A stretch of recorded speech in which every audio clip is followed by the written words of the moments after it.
الأمر الملفت للنظر هو أن قوانين البابا كيرلس الثاني تنهي عن الكلام في أوقات القداسات، وهو نفس ما نقرأه في قوانين البابا خريستوزولوس أيضا في القانون الثاني منها، وهو نفس ما يتكلم عنه القس أبو البركات في كتابه مصباح الظلمة وإيضاح الخدمة، وهو نفس الكم القوانين اللي تمنع من الكلام في الكنيسة كبير جدا.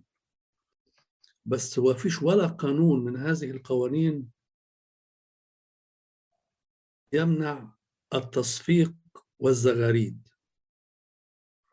إن ده أمر كان لا يخطر على بال أحد ليضع له قانونا. فهي القوانين محطوطة عشان الكلام بس، فلما ما عرفناش نوقف الكلام الأمر اتطور إلى التصفيق، والتصفيق اتطور إلى الزغاريد.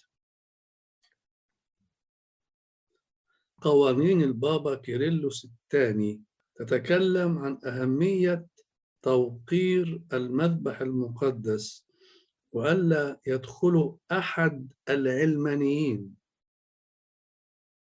لاحظوا أن القوانين تمنع دخول العلمانيين إلى الهيكل، ولكن بعد كده بقرون لما حصل تهاون في هذا الأمر الموضوع تطور إلى منع دخول النساء إلى الهيكل.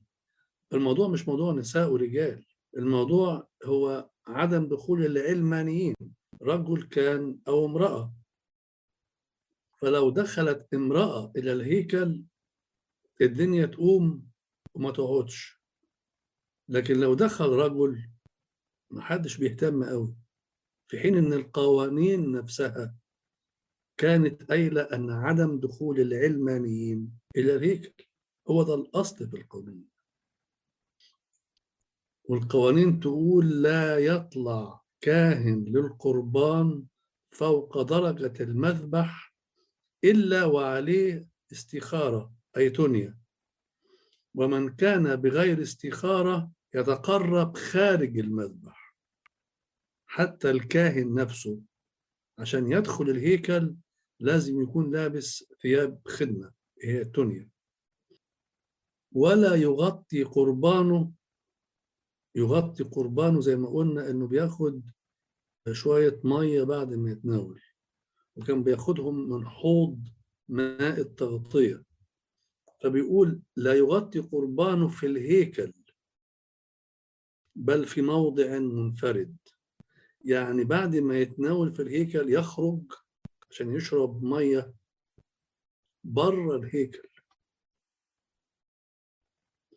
إن كان هناك فسحة من الوقت، وإن لم يجدوا وقتا كافيا يحيدون عن المذبح. شوف التنبيهات أن المذبح موقر إلى هذا الحد، إن محدش حتى يشرب شوية مية في داخل الهيكل. بس طبعا ساعتها ما كانش فيه موبايلات، فما قالوش برضو إن محدش يتكلم في الموبايل وهو جوه الهيكل.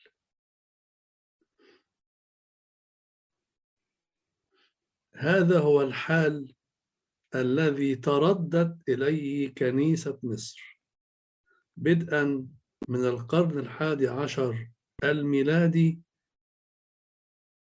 ولعدة قرون تالية استغرقت العصور الوسطى تقريبا باستثناء فترة ازدهار كانت في القرن 13 الميلادي، وربما في القرن 14 الميلادي. وعلى فكرة فترة ازدهار اللي في القرن ال13 دي كانت بسبب اضطهاد تعرض له المسيحيين، اضطهاد شديد جدا. فمن شدة هذا الاضطهاد بدأوا ينتبهوا إلى حالهم في الكنيسة. باشمهندس عادل اتفضل.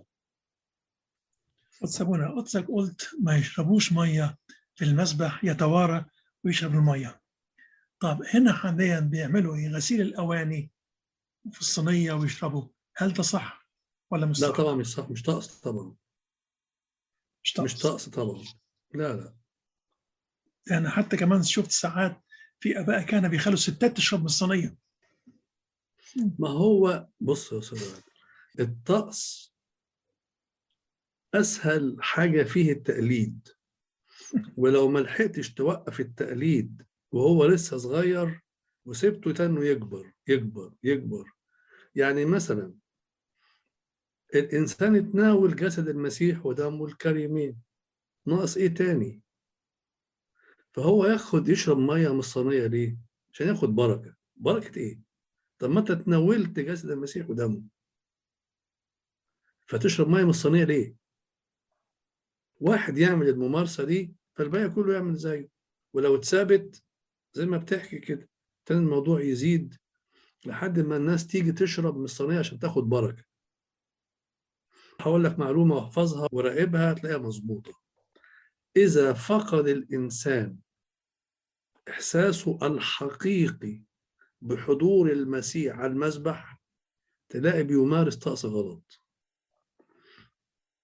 لكن لو كان مدرك إن فعلا القائم على المذبح هو المسيح نفسه، وأنه يتناول جسد المسيح ودمه الحقيقيين، لو كان مدرك كويس هذا الأمر ما يعملش حاجات غلط، اللي من ضمنها مثلا شرب الماء من الصينية. شكرا يا شكرا. أبونا.